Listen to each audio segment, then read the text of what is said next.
This episode of the Knicks Film School Podcast is brought to you by BetUS. Joining me now on the Knicks Film School Podcast, man, it's been too long. As I was just saying, it is late August in New York. There is nothing going on with the NBA. So I decided, why not bring on the most entertaining person I know to try to liven things. No pressure.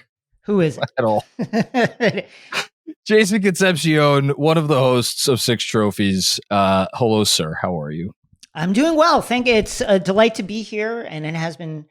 It should have happened much earlier, but I'm so delighted to be here, and I'm a longtime loyal listener and watcher of the Knicks Film School content offerings on various platforms.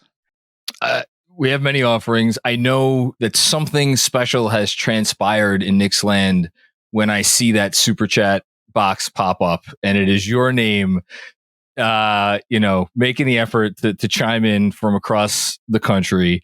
How are you, man? It has been a while. I mean, I think you were on the show like 3 years ago, and a lot has obviously transpired since then. So yeah. I mean, how you doing? From a Knicks perspective, it's been a long time since it's been this good. That's how I'm doing. It's been a long, long time since it has been this good, this rich, where you can say honestly and sincerely the Knicks are going for it. And they have a squad that can compete potentially at the highest level, certainly at the highest levels of the conference. If healthy, put that there. And more than that, and this is where we enter into, we've never seen this territory. They've done it in a intelligent, strategic way that understands the broader financial context going on in the league. And the sun has never been shining brighter on MSG and the Knicks than it is right now. May we be healthy next season, but I'm feeling great, and that's how things are going. How are you doing? I'm good. Now you got me. So you can't do that. You can't get my basketball mind working and then pivot at the last second with a how you doing. Because I'm thinking, you got me now thinking, when is the last time it's been this good? I'm looking at on my screen. I have Blood in the Garden back here. Chris Herring's great book about the 90s Knicks, and reading that, because I was like 9, 10, 11 years old for a lot of those years. And like that, they knew what they were doing then, but they also just like got gifted Ewing in the 80s and then fumbled the bag every which way. And then Riley came, and Riley's like, all right, we're going to get our shit together. And then their shit was together for a while. And then eventually it got together again, different kind of team with Van Gundy. But there was always like, turmoil was too strong a word, right? It wasn't in turmoil, but there's a lot of changeover in those 90s teams. Yeah. And you never felt like they had the real goods, right? I should ask you, did you ever really feel like those 90s teams had the goods, capital T, capital G?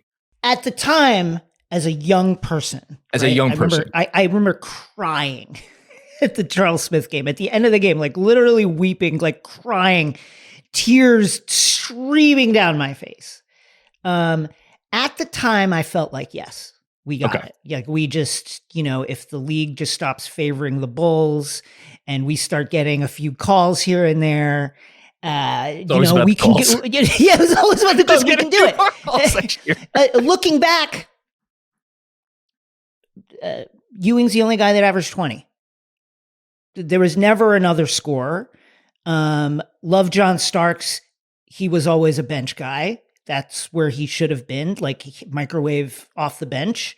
A great six man, should have been that. And they spent all of Ewing's quickly fading prime in the Riley years looking for that other guy. Who's that other guy? Who can hit a jump shot at a above league average rate? Can anybody on this team do that? And they could never put that together until it was basically too late. Allen Houston came, Larry Johnson reinvented as a shooter came, but it was too late at that point. You can maybe hear my dog now barking at the gardener. And so looking back, it was never a complete vision, and they were never able to get that other guy. And maybe they were even a little too high on what they had for a lot of that stretch. And so from that perspective, and it's obviously a lot of this is on paper, and we're basing it off of 20 games in January and the promise of what a fully assembled Villanova Voltron could possibly be. Ooh. Right? Have you debuted that on 6 Trophies yet? No, that's here. I debuted that here. I mean, I'll credit you when I steal it, but I'm stealing that shit. Yeah, please. It's free use. I haven't trademarked the IP yet. But once that, so we're basing it off of a lot of open questions. But that said, I fervently believe that this version of the Knicks has been assembled in a way that is smarter than any elite version of the Knicks that we've seen in the past. You know what it crystallized for me? I was doing, because I'm a crazy person, and I did a newsletter on some potential Mikal Bridges extension numbers and the effect that would have on the second apron in like 2028. I wish I was kidding. I have real problems. Well, this is the landscape now. This is what it is now. Well, actually, I'm gonna sidetrack. I'm gonna bring us back. As someone who hosts an NBA podcast that is I would argue the primary motive of the podcast is to entertain, but we'll get into that later. It's something to make people, as you say, feel good about themselves for 45 minutes in this crazy world. Do you find it more challenging to accomplish that task with all of the apron nonsense and all that, or do you just kind of put it to the side? Yes and no. I think that the way we feel that our audience can get that other places and probably knows about it broadly. I also think that the kind of general idea that fiscal responsibility in the age of the double aprons is much more pointed than it ever has been. And teams are certainly acting gun shy. And I think just kind of gesturing at those things is enough that you don't really have to get into the weeds. And then there's folks like yourself, who do get in the weeds, Fred Katz, other people in the Knicks, Beatty and Begley, who get into those weeds and help you understand it if you truly wish to go there. I think it's enough to say, we got to be careful. We got to be careful going forward. And teams are projecting out and looking at their fiscal projections year after year and saying, we want to avoid being a big spender, a second apron spender, certainly multiple years in a row. It's enough to say that. It is. And the Knicks have made it a point to say that in their actions, maybe not as much as their words. That's who you should. I don't know that you haven't had a guest on the pod. You should get Leon Rose as your first guest. Listen, if we could get him, if you have any good words to put in for us, I would love to get him. He's a man of very few media appearances, so we'd love to forget it. I'd love to get Leon Rose. I would listen to that. Yeah, but it crystallized for me as I was like doing this newsletter. Like, they really have given themselves a path for, like, at the very least, like a 4-year window when you look at the age of the players, when certain contracts are up, and just everything. And that's really cool. One. And two, to really tie it together, kind of a throwback to an era that we haven't seen in a while, because now I feel like when teams get to the place where they're capable of winning a championship, with some exceptions, it's like almost implied. It's like, all right, you got a 2-year window, maybe a 3-year window. There are exceptions, like what OKC is doing is like. Yeah, that's an outlier and has been an outlier for a long time. Yeah, and we'll see what your buddy Shea's team, how aggressive they want to be in the next 12 to 18 months, because they certainly have a chance to. But like by and large, it's a short window. Even we're already hearing about, well, is Boston going to have to make a compromise or something in a year, and they have that whole ownership thing. But like, that's really refreshing because we've already had 2 really good years. And now the fact that we are going to, hopefully, I got to find some wood to knock on, get a bunch more. It's a cool place to be in, I got to say. Yeah, it's a breath of fresh air considering what we've been through over the last couple decades And the fact that like we're not actually doing anything. Well, at least up until the Bridges acquisition, we weren't actually doing anything too different than we had been doing in the past, which is who's out there, who's that big name that we can sign, who's that impact player that we can grab, right? But it was within a strategic framework that allowed this team to say that particular deal too rich. That guy at this number, yes. At above this number, no. And I think the Knicks have been, a lot of the Knicks' success has been predicated on the fact that they've walked away from stuff. Some of that maybe has been luck. Donovan Mitchell maybe was a lucky pass. That said, their passes have been as impactful as their acquisitions in a lot of ways. Because, we've seen this team in the past just Pac-Man gobbling up whatever the fuck is in front of them and what is available, Yeah, the McCall part, I'm happy you brought that up because to me, that crystallized again, like trying to tie it together with recent NBA history, which I know you know as well as anyone. Like I don't know if it's unfair to say it started with Boston in 2008, but we were clearly for a while in an era of how many superstars can you put together? The goal for a while there was, can you get 3? And then at the very least, it's 2. And the Knicks kind of made their bed now with like, look, we got one guy. We have Julius Randle, who exists in his own category over here off to the side. And then we just have this, like you called it, it's the Villanova Voltron, where it is the whole being greater than the sum of the parts. But like, and even as I say that, I don't want to come off like I'm disparaging these guys as like, oh, it's a bunch of role players. These are elite NBA players. They're just not star players. And again, I like that that's the approach that they've taken. I don't know if it's going to work. It feels good right now, though.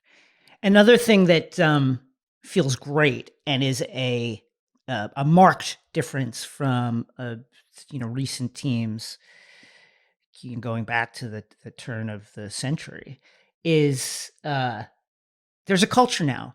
And how long were we sitting there going, we need a culture. We need a culture of winning. We need a culture that says the team is important and what can each individual player do to contribute to winning. And that wasn't there. And what they've done is they've put together a group that extends beyond the players. Leon, his son being Jalen's agent, the fact that Jalen's dad is on the staff, the fact that they have multiple people there have long-running relationships with Tom Thibodeau, the coach, who's also known Jalen since he was a kid, bringing in, assembling the Voltron bit by bit. You've assembled this group that doesn't want to let the other people in the group down, right? It's like almost like you fast forward culture by just grabbing guys that the guys that you value already respect. And that has transformed this fucking team in a huge way. You don't get the Jalen extension unless there's significant trust in what this team is doing. And that trust doesn't exist without those relationships. And that is a game changer. That is a game changer for this Knicks team. I'm jealous of like the young Knicks fan who's become aware of this team in the last 2 years and only knows this, because this is something totally different than what we've seen before. And it's transformational. It's huge. And you know what the irony is? And it just hit me now. How many times did we hear, I feel bad disparaging this individual's name, but it is what it is. How many times did we hear Steve Mills come out and talk about got to get the culture, it's all about the culture. We got to get the culture right. And I mean, Tibbs, look, he's he's a man of few words. I'm sure he said the word culture at some point or another. Like, he doesn't talk about that. She doesn't talk about any of that nonsense. He just goes out there and does it. Like, even Brunson to a lesser extent, like he just goes out and does it. And it's one of those things where it's like actions, not words. And you see it. And then, but I think, I love Tibbs. That's neither here nor there, but like, you need whether it's Tim Duncan or Steph or other obvious guy. Garnett did it in his own way. I loved by the way, I think my favorite episode of the show was the Garnett episode. Oh, thank you so much. Yeah. But again, Garnett, unique sort of cat, but it was a culture, and Brunson's doing it in his way, and all these guys following his line. Yeah, I mean it's just massive. It's massive. It was literally transformed this team, along with the fact that Jalen Brunson turned out to be better than anyone, legitimately anyone expected. Anybody. I don't think he knew he was this good. I don't think he thought he was this good. I really don't. I mean, I think he thought that he was a fierce competitor and that he was an impact player in the league, but like, you know, what was he, fourth, fifth in MVP voting? Like if he keeps doing that, that's like, that is rarefied NBA air. And it has been a wonderful and welcome surprise. You know why I don't think he thought this? Because we just had Tim McMahon on to talk about this a few weeks ago. As of December of his fourth season, he was willing to take that 4 for 55, which I think people focus on the money. Forget the money. If you're taking that contract with Dallas, it means at the very least you are never going to be anything close to the number one. And like, if you're forecasting out, it's like, oh, I may not close games because they already have a ball handler on the floor. And so maybe it was a little bit of a surprise to him. But here we are. It is an exciting time to be a Knicks fan. Are you worried at all about, because like, as you said, we've both been through the last 20 years. Are you not worried about the other shoe dropping, but the praise for the Knicks around, people who talk about this sport for a living is so high, and it's pretty universal right now. Are you worried about how like it could flip if like they start to hit a rough patch? Or do you not care? Because the answer may just be like, you don't care. I'm not. I don't particularly care, and I think I would. Health incidents aside, I think I would be very surprised if this team hit the kind of skid that would cause people to, change their valuations of the franchise, its moves, and its players. I think I'd be very, very surprised if that happened, because our players, while Jalen has taken a massive leap and Josh Hart is producing at clips that boggle the mind, they are also broadly in line with their career arcs. And we've seen them replicate performances now enough that I would just be very shocked if it all fell off a cliff without some sort of outside force, injuries, etc. So I would be surprised. It is very strange to hear people praising Knicks front office moves to this level, to this degree. It frightens me. Someone is coming to hurt me. It's coming. It's amazing, and at the same time, listen, I was very standoffish about Leon. Reasonably so. But yeah, because you hear everybody that has come in has said, we're going to do this, we're going to do that, we're going to be a winning culture, we're going to build a winning culture, and everyone has failed. And so I really wanted to see Leon prove it. And you could question, I certainly did, some of the contracts, some of the moves, some of the earlier moves. I think they got lucky, but you have to get lucky at various times. But the overall vision has proved itself, and the product on the court,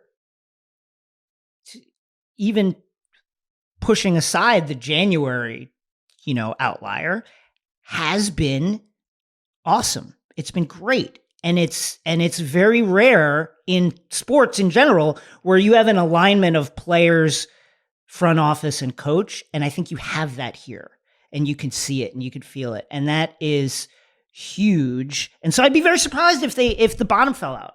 I'd be shocked. And it's funny, this is the second time you brought up January. The biggest reason why I think we're safe from the bottom falling out, and I completely agree with everything you said, is not what happened in January. It's what happened after January. And the fact that it stayed afloat when, frankly, they just had no business doing that. I got to ask you one more Knicks thing, and I want to talk about little 6 trophies before I get you out of here. Mm-hmm. Julius Randle, I am obviously obliged to ask every guest that appears on this podcast some Julius Randle related question because he's Julius Randle.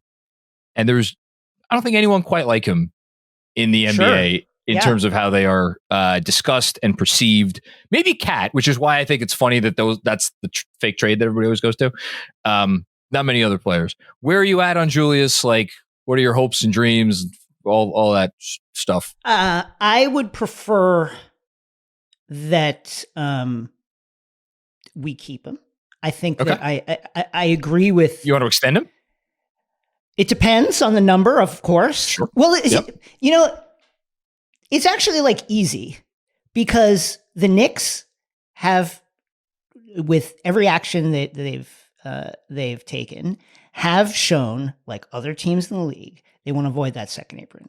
If that is your priority, and that's a absolutely reasonable and responsible priority, I think it actually becomes easy because will he extend at a number that will allow you the leeway to go forward, adding players if necessary? We're still looking for that center, right? Then you pull the trigger on that easily. If you're still jostling about that, okay, let's kick the can down the road and Julius, make it hard for us this season. Like, make it hard for us to, prove it. Go out there and show it, right?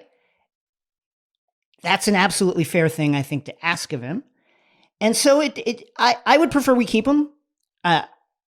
There are many moments where he makes me tear my hair out, and the lollygagging up the court, the times he seems to crash out over, one thing or another, and is not. You never know what it's going to be. You never know what it's going to be, right? The playoff performances, subpar playoff performances, some of which I think come with asterisks because he was the only guy for some of that, where everybody could just load up on him. And the Atlanta series is, I don't hold that against him. I don't. Absolutely. But I think the most you could say, and the fair thing you could say, is like, there's a little bit of an open question there and you want to see it. So I think you just let the finances going forward dictate what you want to do. You don't want to blow up the team. You don't want to lock in to a team that is not a championship level team. Like, if you're Boston, it's easy too, right? Because you're like, we won the fucking championship. This is a team that can do it. Then we roll forward and we put all our cards on the table and we see what happens.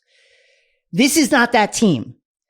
You need to be able to add extra players. So I think the ball, all of which is to say, I think the ball is in Julius's court. If he's amenable to an extension that allows us to keep the flexibility, you do that.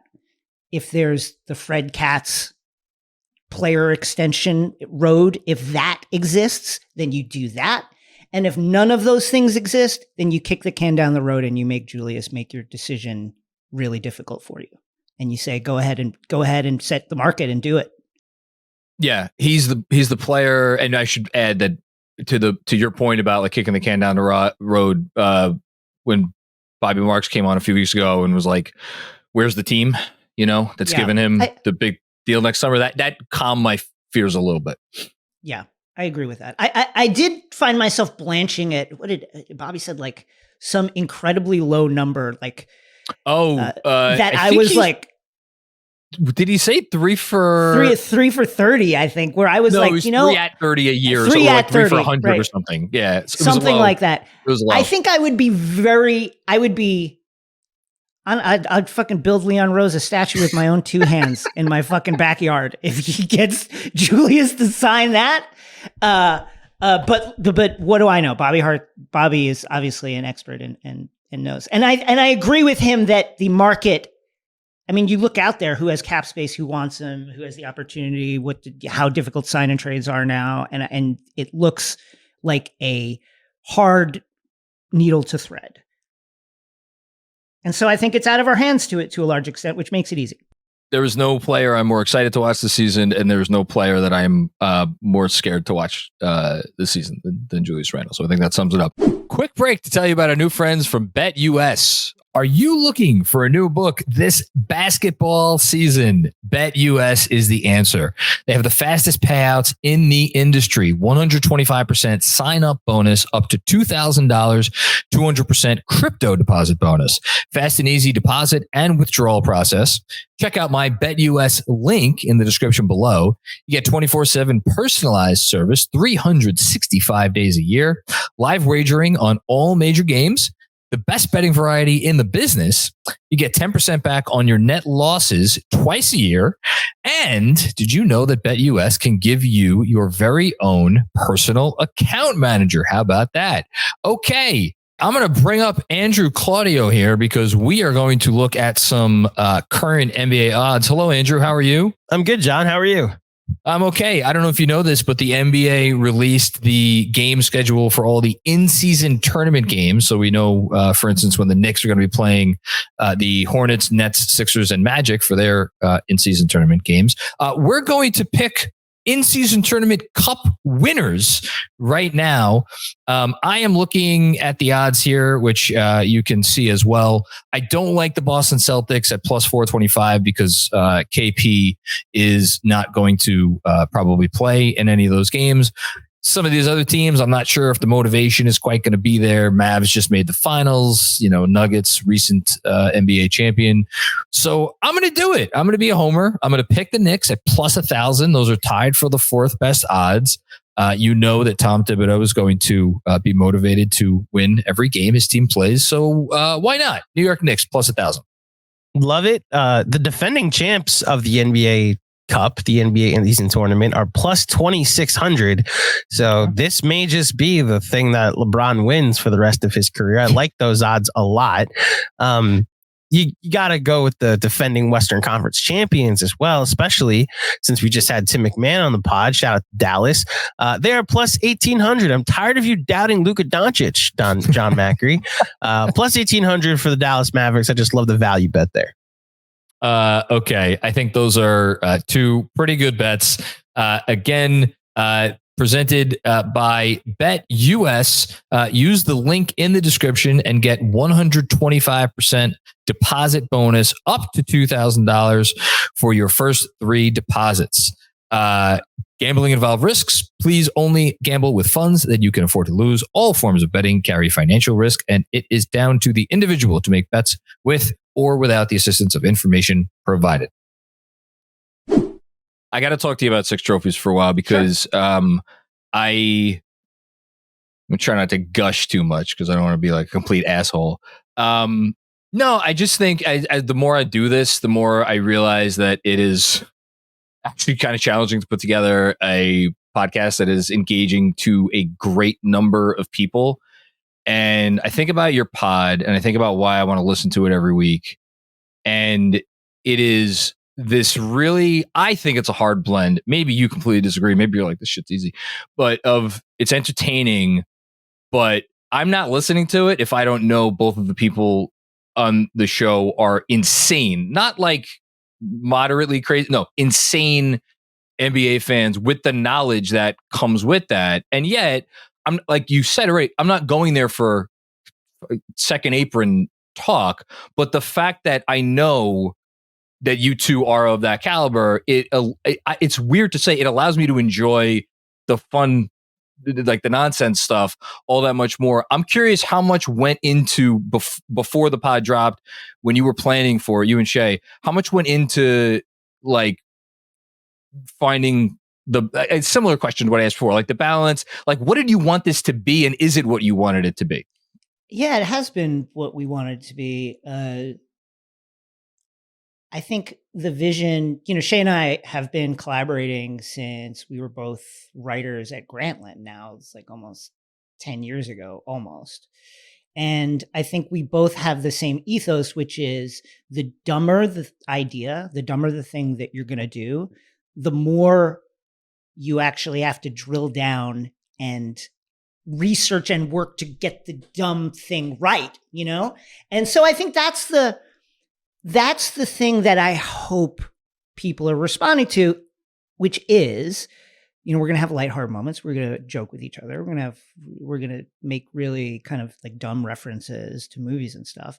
But we're going to do that with a real attention to the subjects we're talking about and the dumb comparisons that we're making. Like, we're going to go all out to really try and make you feel the work that went into it. Now, it's also tremendously easy when you have a co-host like Shay, where we have a chemistry already, as I'm sure you know. Like, it's just like when you have a rapport with someone, it's easy. That's the thing that people want to listen to. I was about to say, ultimately, you're listening to a podcast because you want to spend time with these people for whatever it is, half hour, 45 minutes, or an hour a week or a day or whatever it is. And like, it makes you wonder, like, why aren't there more podcasts out there that just put people together who are just like best friends, like long or like great together, and then they could figure out the content part later? But I guess if it was that easy, more people would do it. But like, that's the other half of the magic sauce for me. And it's just like, it seems like it comes easy to you guys.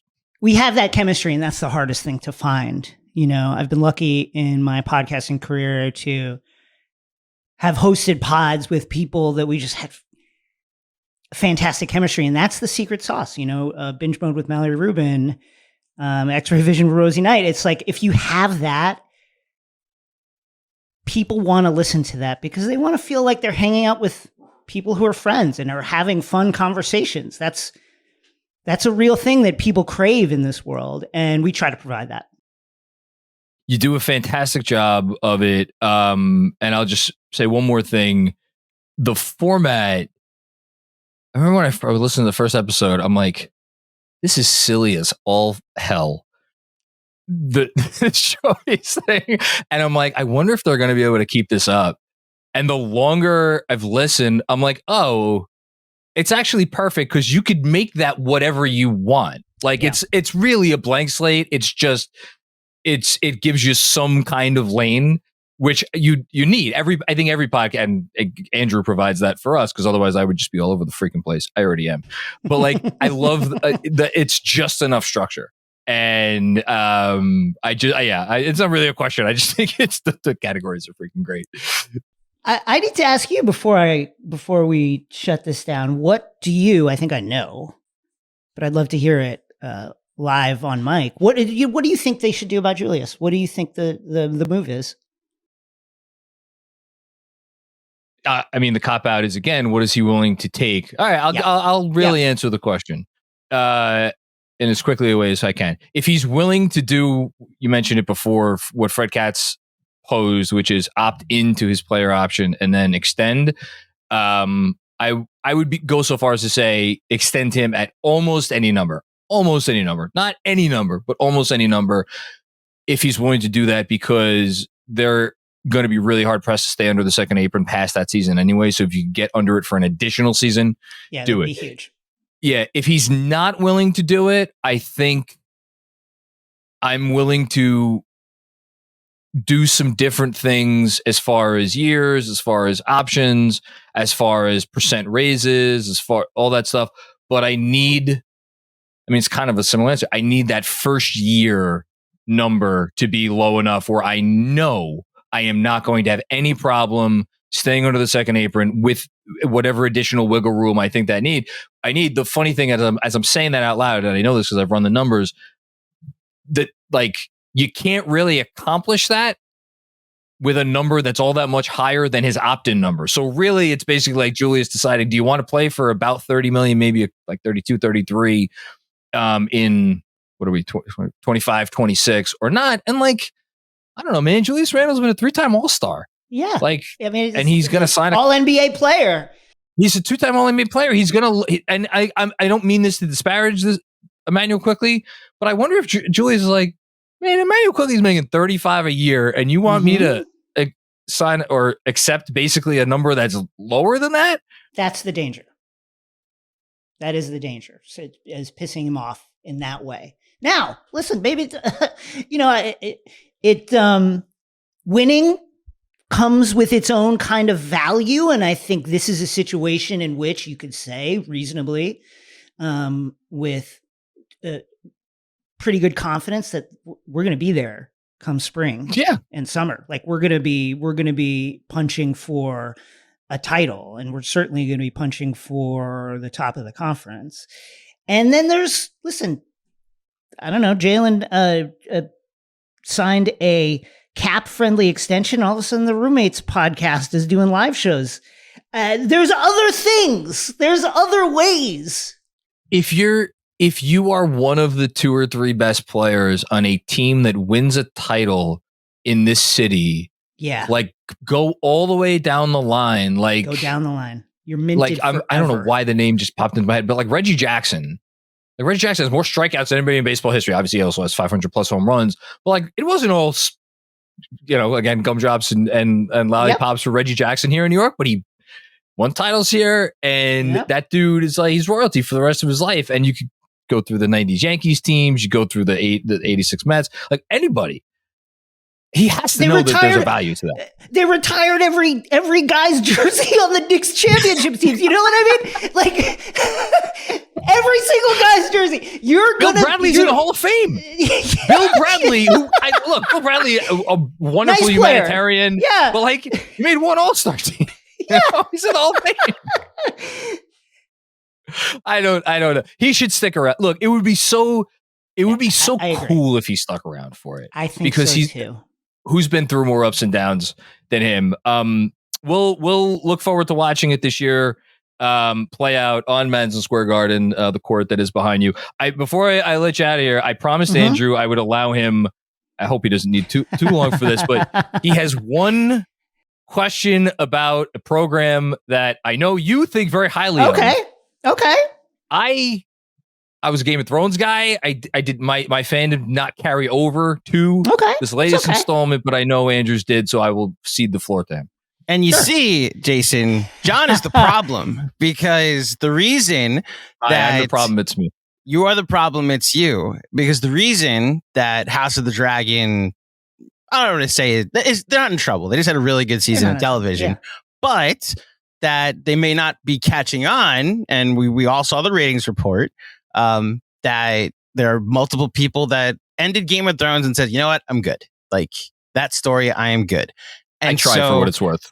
If you were to give a pitch to someone like Jonathan Macri, and in fact, we completely inappropriately introduced this. The reason we're asking Jason is because he's not just the co-host of 6 Trophies with Shea Serrano, which is available everywhere podcasts are available, but you're also the co-host with Greta Johnson on the official House of the Dragon post-game podcast, which is available on your podcast feeds after every episode of House of the Dragon. If you haven't watched it yet, the episodes are evergreen. So you can download the episodes, download the podcast, and then go watch House of the Dragon one at a time, and just pause when you're done instead of binging it to go listen to every episode. You're welcome. The Venmo is incoming. Yeah. The invoice is already on its way. Thank you. If you were to give the one sentence pitch to John to watch season 2 of House of the Dragon, what would it be? And I guess the follow-up would be maybe it go as strong as I have to be like, it's the closest I've felt to Game of Thrones is back since Game of Thrones left. There are moments where I was like, oh, we're back. Sure. Like this matters. Like this is appointment television now. Here's my pitch. When season 3 comes, it is going to be end-to-end dragon warfare, ashes from the sky, huge armies moving across the landscape. What's that? Loot train battle stuff. That's it's going to be like that level and multiple of us. Now there's a question on which of these battles that it's coming from the source material will happen. Like as soon as episode 1 or 2 of season 3. They might leave out, there's some of these big battles that don't have a lot of main characters in them. If you're reading the source, that said, it's going to be an action season. And if you want to get in on the action, you got to get in at the ground floor. And so you would have to watch seasons 1 and 2, which I think are excellent TV and are of a different maybe like a slightly different scale than Game of Thrones, which kind of ranged across this world pretty widely. This is a more focused story on the kind of inner ring members of this one very, very fucked up family. But with that comes a different kind of drama, a different kind and tenor vibe of betrayal, of love and lust and breakups. And I just think it's tremendously fun. And you don't need to know it. There's no like studying. You don't have to study anything. You don't have to like know a ton about it. You can just check in and for someone like yourself who watched Game of Thrones and maybe knows a lot of stuff that has happened, and maybe you've heard other people who've read the books talk about the books, there's just like a ton of surprises. Even for somebody like me who's read the source material of House of the Dragon, the Fire and Blood book, as well as several other novellas, there's a tremendous amount of surprise for someone like me. So it's just a fun show. And season 3, it's gonna be all about the action. John, real quick, Jason, that was a very intellectual, astute pitch, and it's why you are the man for the job, right? John, there's dragons and they fight. There's dragons, man. They My fight. gosh, no, but no, you know, I can't stress this enough. Okay, it's not just like one of them has a dragon and the fight's over. There's like 10 of them out Both there. have dragons. Yeah, the like Warriors 10 of got KD. Yeah. The Cavs got LeBron. We're going at it, man. I will go back. I will pick up season 1 where I left it off. My issue was not the dragons. It was that unlike, to talk about tying it all together, 6 trophies, the personalities did not grab me. I did not ultimately find myself caring about those people as much as I cared about the characters in Game of Thrones. But I will give myself a little bit more time to do so, mostly so I could listen to your Jason's post games, because that is reason enough. That's the pitch. Jason Concepcion, I know we've talked about it a lot, but tell folks where they can find you and anything you want to plug. Listen to 6 Trophies wherever you get your podcasts. Listen to X-Ray Vision wherever you get your podcasts. Listen to the official Game of Thrones House of the Dragon podcast wherever you get your podcasts.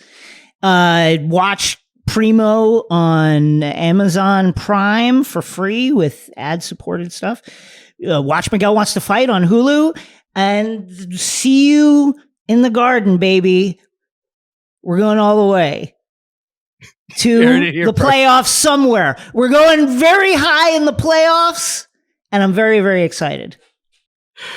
Jason Concepcion, the legend himself. Thank you, sir. Thank you. Dragons, John. Dragons.